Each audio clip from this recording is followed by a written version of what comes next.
Hi everyone, today we will talk about how to solve or how to fix Facebook opening problem.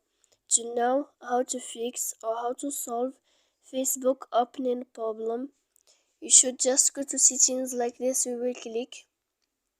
After that, in this page you will go to apps, default apps, app settings.